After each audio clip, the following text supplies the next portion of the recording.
Dead on the spot sa magkahiwalay na insidente ng pamamaril ng isang driver sa Malabon at isang negosyante sa Cebu. Yan ang mga spot report ni Mark Salazar.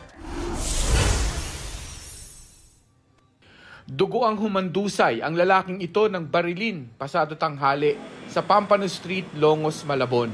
Blanco sa motibo sa krimen ang amo ng biktima. Personal driver niya ito at matagal na raw niyang kakilala.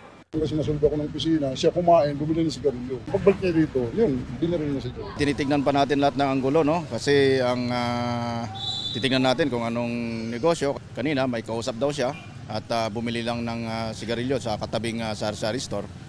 At habang may kausap sa telepono, ito nga nilalipitan ng dalawang lalaki na naka-jacket at bigla siyang binaril. Nasa soko na ang labi ng biktima para i-autopsy. Kasama na rin sinisiyasat ang 2 basyo ng bala na nakuha sa crime scene at mga kuha ng CCTV sa paligid. Sa Tabogon, Cebu, dead on the spot sa kalsada ang isang negosyanteng 51 taong gulang. Binaril siya pagkagaling sa kanyang hardware. 3 ang sinasabing salarin. 2 suspect na parehong taga Cebu City ang naaresto sa follow-up operation. Patuloy ang investigasyon.